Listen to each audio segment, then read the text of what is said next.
విచ్చేసి ఈ చిరు సత్కారాన్ని చేసినందుకు ప్రభుత్వానికి మధ్య వారధిగా ఉన్నప్పటి గౌరవనీయులు జోనల్ చైర్మన్ శ్రీ రెడ్డి అప్పలనాయుడు గారిని మనందరినీ ఉద్దేశించి ప్రస్తావించవలసిందిగా కోరుతున్నాం. ఆర్టీసీ ఉద్యోగులకు మేనేజ్మెంట్ కు ప్రభుత్వానికి మధ్య వారధిగా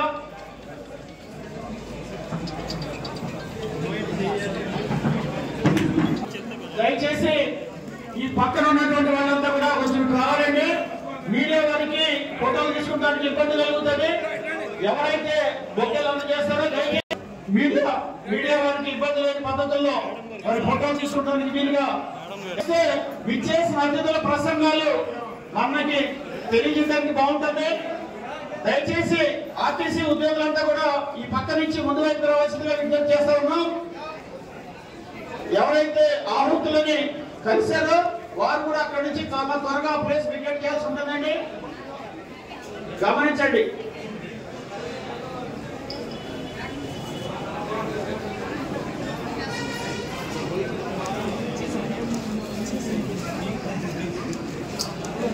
ఓకే,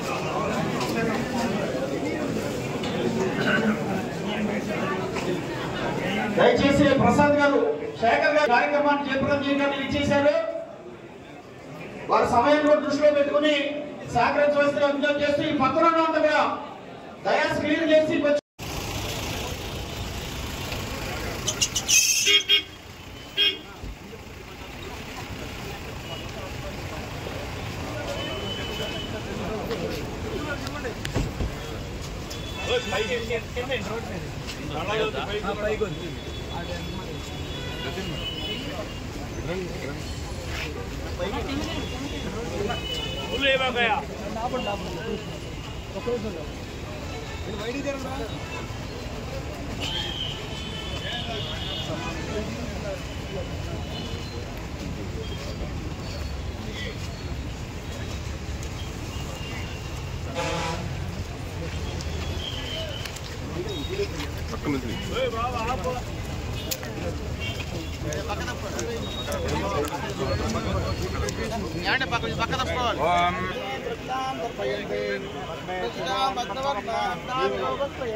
कर्तमेन प्रजा भूता वेदं द्रियं वादे वेकुले आद्रां पुष्करिणे मध्यं पिङ्गलावत्तमाने पुल्लां गर्भे वृत्तिं जातवेद ममावः आद्रां व्यकरणे मध्यं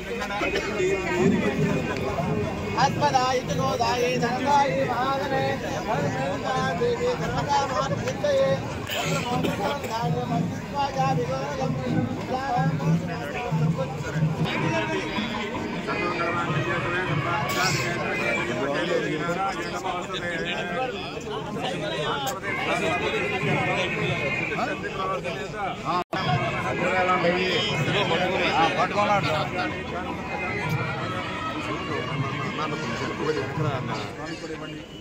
ನಾನು ಫೋನ್ వచ్చాను కొంచెం నమ్ముడు కొంచెం ఫోన్ తీసి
అయ్యం సుముహూర్తకాలే సూర్యాధివాన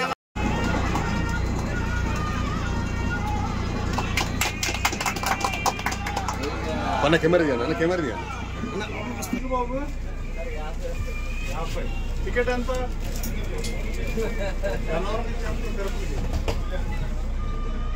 పిలుస్తున్నారు చూడన్న. ఎన్ని గంటలకు వెళ్తుంది ఇక్కడ నుంచి? ఎన్ని గంటలకు స్టార్ట్ అవుతుంది? 5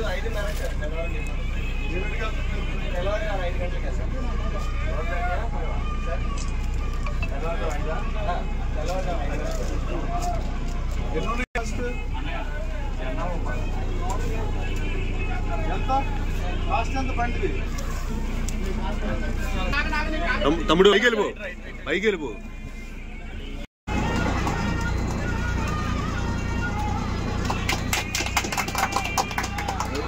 అన్న కెమెరా దిగా అన్న కెమెరా దిగా బాబు టికెట్ ఎంత?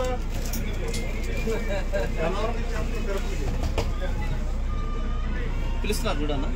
ఎన్ని గంటలకు వెళ్తుంది ఇక్కడ నుంచి? ఎన్ని గంటలకు స్టార్ట్ అవుతుంది? 5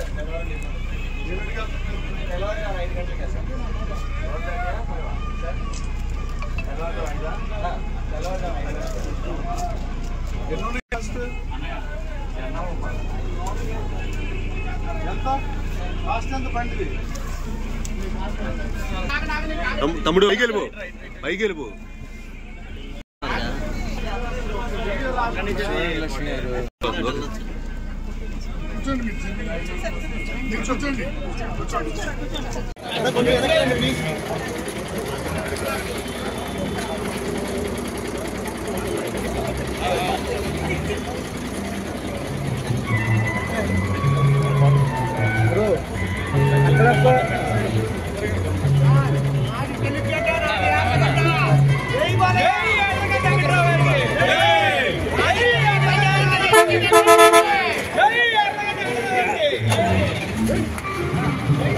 కొంచెం వెనక్కి పోండి ప్లీజ్.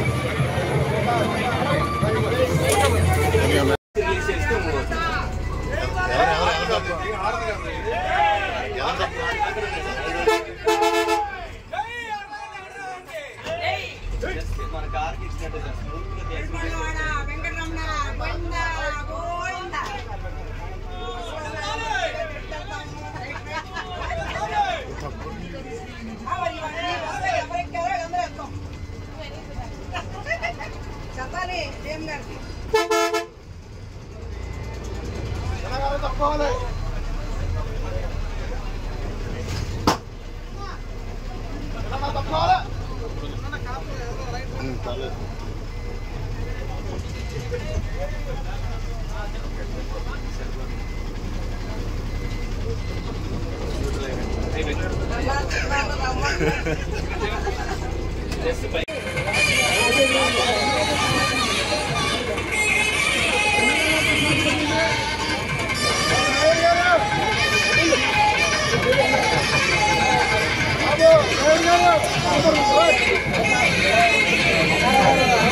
లోకేష్ నాయకత్వం,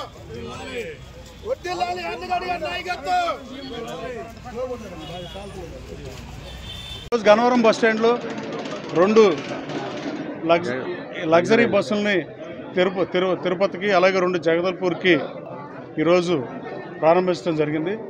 అలాగే కాన్స్టిట్యున్సీలో మల్లవల్లికి, వేలేరుకి, ఉయ్యూరుకి కనెక్టివిటీ లేదంటే ఆ 3 బస్సులు కూడా డిపో మేనేజర్ గారు ఏర్పాటు చేసిన పరిస్థితి. ఈరోజు మా RTC zonal chairman Reddy Appalanaidu గారు, నేను ఈ బస్సును ప్రారంభించడం జరిగింది.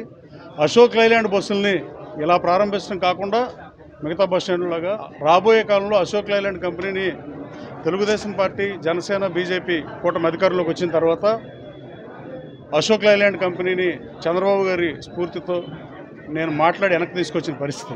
Ashok Leyland company functioning start చేస్తుంది 1 నెల రోజుల్లోనే, ఇప్పుడు మంచి రోజు చూసుకుని. రాబోయే కాలంలో అసెంబ్లీ యూనిట్ కూడా పెడతారని నేను ఆశిస్తున్నా. అసెంబ్లీ యూనిట్ పెడితే 1000 మందికి ఉద్యోగ ఉపాధి అవకాశాలు కల్పిస్తారు. అలాగే ఎంటైర్ బస్సు కూడా ఇక్కడే తయారై బయటకు వచ్చి అవుట్ ప్రొడక్ట్ బయటకు వచ్చే పరిస్థితి ఉంటుంది. అది దానికి వేదిక గన్నవరం నియోజకవర్గం అవ్వాలని మనస్ఫూర్తిగా కోరుకుంటాం కాదు, దానికి పనిచేస్తున్నాం. అలాగే ఈరోజు ఈ కార్యక్రమం ఏర్పాటు చేసిన ఆర్టీసీ డిఎంకి, అలాగే యూనియన్ నాయకులందరికీ, అలాగే నన్ను ఆహ్వానించిన జోనల్ చైర్మన్ రెడ్డి అప్పలనాయుడు గారికి హృదయపూర్వక ధన్యవాదాలు తెలియజేస్తున్నాను. అలాగే రాష్ట్రంలో రోడ్ల పరిస్థితి ఎలా ఉందో తెలుసు. ఈ 2 నెలలు జాగ్రత్తగా తోలుతాయి బస్సుల్ని, తర్వాత ఈ గుంటలు ముడిచే కార్యక్రమం అయిపోతుంది. గత ప్రజాప్రభుత్వాలు ఎవరు పరిపాలించినా రోడ్డు పాడైపోతే రోడ్డు వేస్తాం చూసాం, లేదా డొంక రోడ్ని బీటీ రోడ్డు వేయటం, లేదా బీటీ రోడ్ని సిమెంట్ రోడ్డు వేయటం, అట్లాంటి అప్గ్రేడేషన్ చూసాం తప్ప ఇవాళ ఉన్న పరిస్థితి ఏంటంటే రాను గ్రామాల్లో సిమెంట్ రోడ్లు ఉన్న పరిస్థితి, నేషనల్ హైవేలు బాగున్న పరిస్థితి, ఇంటర్లింక్ రోడ్లన్నీ దారుణంగా గుంటలు పడిపోయిన పరిస్థితి. గత పాలకులు గాలికి వదిలేసడం వల్ల ఈ గుంటలు ప్రస్తుత ప్రభుత్వానికి ఎలాంటి పరిస్థితి ఉందంటే గుంటలు పూడ్చే కార్యక్రమానికి 860 కోట్లు కేటాయించాల్సిన పరిస్థితి. ఎక్కడైనా రోడ్లు వేస్తాం చూసాను తప్ప గుంటలు పూడ్చడం అనేది స్వాతంత్రం వచ్చినాక ఎక్కడా చూడని పరిస్థితి. అంత దిక్కుమాలిన తరహాలో గత వైసీపీ ప్రభుత్వం పరిపాలించడం వల్ల ఈ ప్రభుత్వానికి ఇన్ని ఇబ్బంది వచ్చినా, ఆర్థిక లేమితో కొట్టుమిట్టాడుతున్నా, రీసెంట్గా బడ్జెట్ ప్రవేశపెట్టిన పరిస్థితి 860 కోట్లు దానికి కేటాయించిన వాగ్దానాలు అమలు చేస్తానికి ఎన్డీఏ ప్రభుత్వం చిత్తశుద్ధితో ఉంది. రాబోయే కాలంలో ఇచ్చిన హామీలను నెరవేర్చే పరిస్థితి ఉంది. ప్రజలు ఎమోషన్స్తో ఓటేసిన పరిస్థితి అంతకుముందు ఎప్పుడూ లేనట్టుగా నభూతో నా భవిష్యత్ రీతిలో చంద్రబాబు నాయుడు గారు అనుభవజ్ఞైన ఎక్స్పీరియన్సెస్ గ్రేటర్ దాన్ టీచర్ అనేది వివేకానంద సూక్తి. దానికి నిలువెత్తు పర్యాయపదం చంద్రబాబు నాయుడు గారు అంటున్న ఏమాత్రం సందేహం లేదు. చంద్రబాబు నాయుడు గారు అధికారంలోకి వస్తే, ముఖ్యమంత్రి అయితే ఈ రాష్ట్ర దశ మారుతుందని ప్రజలు చారిత్రాత్మక అవసరంగా భావించి నభూతో నా భవిష్యత్ రీతిలో అత్యధిక మ్యాండేట్ కట్టబెట్టారు. ఆ మ్యాండేట్ కట్టబెట్టిన దానికి అనుగుణంగా ప్రజాప్రభుత్వం పరిపాలించడం జరుగుతుంది. అలాగే పవన్ కళ్యాణ్ గారు, అలాగే బీజేపీ నాయకులు. పవన్ కళ్యాణ్ గారు కూడా కేవలం వైసీపీ వ్యతిరేక ఓటు చేయాలనివ్వనన్న ఏకైక లక్ష్యంతో సింగిల్ పాయింట్ ఏజెండాగా 3 సంవత్సరాల ముందు నుంచి మాట్లాడిన పరిస్థితి. పవన్ కళ్యాణ్ గారికి చంద్రబాబు నాయుడు గారు అక్రమ అరెస్ట్ రోజు వస్తుంటే హైదరాబాద్ దగ్గర ఆపితే నేను తెలుగుదేశం పార్టీ అప్పటికైనా ప్రకటించిన అభ్యర్థిని ఇన్ఛార్జ్ కదా, నేను పోటీ చేస్తాను, నాకు ఓటేమని లోకేష్ బాబు కూడా చెప్పిన పరిస్థితి.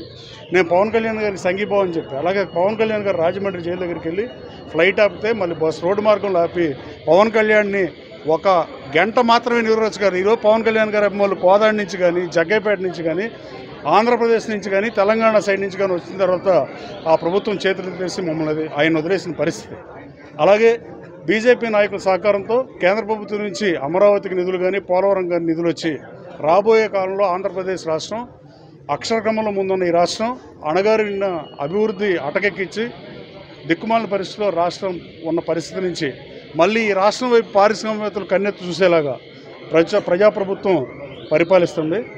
రాబోయే కాలంలో 20 లక్షల ఉద్యోగాలు ఇస్తామని ఏదైతే హామీ ఇచ్చారో లోకేష్ బాబు యువగళం పాదయాత్రలో ఆ దిశగా ప్రభుత్వం పనిచేస్తుంది. నా నియోజకవర్గం నుంచి కూడా అట్లీస్ట్ 20-30 వేలు 40,000 ఉద్యోగాలు 20 లక్షల్లో మనం ఇవ్వబోతున్నామని సగర్వంగా చెప్తున్నా.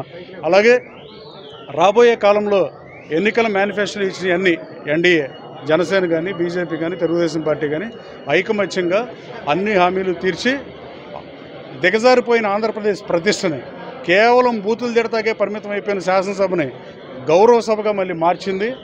నియోజకవర్గాల్లో కూడా గౌరవ నియోజకవర్గాల్లోగా మారిపోయే పరిస్థితి అతి తొందరలో ఉంటుందని నేను భావిస్తున్నాను. రాష్ట్ర వ్యాప్తంగా 175 నియోజకవర్గాల్లో ఈ కార్యక్రమం ఏర్పాటు చేసిన ఆర్టీసీ డిఎం గారిని, అలాగే యూనియన్ నాయకులందరినీ నన్ను ఆహ్వానించిన చైర్మన్ గారికి మరోసారి ధన్యవాదాలు తెలియజేస్తున్నాను. Thank you. గన్నవరం ఆర్టీసీ డిపోలో ఏర్పాటు చేసినటువంటి నూతన బస్సులు ప్రారంభోత్సవ కార్యక్రమానికి ముఖ్య అతిథులుగా విచ్చేసినటువంటి గౌరవ శాసనసభ్యులు పెద్దలు యార్లగడ్డ వెంకటరావు గారికి, మరి అధికారులకు, తెలుగుదేశం, బీజేపీ, జనసేన నాయకులందరికీ అభినందనలు తెలియజేస్తూ ఉన్నాం. ఈరోజు ముఖ్యంగా 4 బస్సులను ఇక్కడ ఎమ్మెల్యే గారి చేతుల మీదుగా ప్రారంభించడం జరిగింది. 2 జగదల్పూర్, 2 పెద్ద తిరుపతి, 2 బస్సులు సూపర్ లగ్జరీ, సూపర్ ఎక్స్ప్రెస్లు ఈరోజున ఓపెన్ చేయడం జరిగింది. గత ప్రభుత్వం మనం చూసినట్లయితే ఎక్కడా కూడా ఆర్టీసీ బస్సులన్నీ కూడా గ్యారేజీకి పరిమితమైనటువంటి పరిస్థితులు చూసాం. ఎందుకంటే రోడ్లు గుంతలమయం కావటం, ఎక్కడ రోడ్లు లేనటువంటి పరిస్థితి ఆంధ్రప్రదేశ్లో కనబడటం, రోడ్డు మీద బస్సు నడిచే పరిస్థితి లేదు, బస్సు ఎక్కాలంటే ప్రజల భయాందోళనకు గురైనటువంటి పరిస్థితులు చూసాం. ఏదైతే ఈ రోజున కూటమి ప్రభుత్వం ఇచ్చినటువంటి మేనిఫెస్టో ప్రకారంగా ప్రజల యొక్క శ్రేయస్సే ప్రధాన ఏజెండాగా, ఈ రాష్ట్ర అభివృద్ధే ప్రధాన ఏజెండాగా ఈ రోజున కూటమి ప్రభుత్వం ప్రయత్నం చేస్తూ ఉంది, ప్రయాణం చేస్తూ ఉంది. దాంట్లో కొన్ని ఇప్పటికీ ఆల్రెడీ ఉచిత గ్యాస్ స్కీమ్ కానివ్వండి, పెన్షన్ స్కీమ్ కానివ్వండి, మరి ఉచిత స్కీమ్ కానివ్వండి, అన్నీ ఈ రోజున ఇందాకే ఎమ్మెల్యే గారు చెప్పినట్లుగా ఎట్ ఏ టైం 30,000 వర్కులకి 4,500 కోట్ల రూపాయలు విలేజీ ప్రాంతాల్లో మరి హెచ్చించడం అంటే అది అప్పుల ఊబిలో కూరిపోయినటువంటి ఆంధ్రప్రదేశ్లో ఆ రకమైనటువంటి నిధులు కేటాయించేయటం అంటే ఇది రికార్డు. ఇది అది ఎవరైతే అడ్మినిస్ట్రేషను, ప్రభుత్వం, ప్రజల యొక్క బాధలు తెలిసినటువంటి నాయకులు పరిపాలనలో ఉంటేనే ప్రజల కష్టాలు తీరేటువంటి పరిస్థితి వస్తుంది. ఈరోజు ఎందుకంటే ఒక చక్కటి ప్రభుత్వానికి ప్రజలందరూ కూడా అవకాశం ఇచ్చారు. ప్రజల ఆలోచనకి, వారి యొక్క ఆకాంక్షలకి అనుగుణంగా ఈ రోజున కూటమి ప్రభుత్వం పనిచేస్తూ ఉంది. అందుట్లో భాగంగానే ఆర్టీసీ రంగాన్ని, ఆర్టీసీ సంస్థని పరిరక్షిస్తూ మరి స్థానిక శాసనసభ్యులు వారి యొక్క సూచనలు, వారి యొక్క సలహాలు తీసుకొని ప్రజలకు చేరువగా ఆర్టీసీ సంస్థని, ప్రజలు సురక్షంగా వారి యొక్క గమ్యానికి చేరే విధంగా ఆర్టీసీలు ఉన్నటువంటి అధికారులందరినీ కూడా కోఆర్డినేషన్ చేసుకొని ఎమ్మెల్యేలు, మా చైర్మన్ గారు, రాష్ట్ర చైర్మన్ గారు కొనగల నారాయణ గారి యొక్క ఆధ్వర్యంలో మరి అందరం కూడా మంచిగా ఈ యొక్క ప్రభుత్వానికి మంచి పేరు తెచ్చే విధంగా మేమందరం కూడా పనిచేస్తాం. రాబోయే రోజుల్లో ఇంకా ప్రజలు మెరుగైనటువంటి ఫలితాలని అందుకుంటారని చెప్పి తెలియజేస్తా ఉన్నాం. Thank you.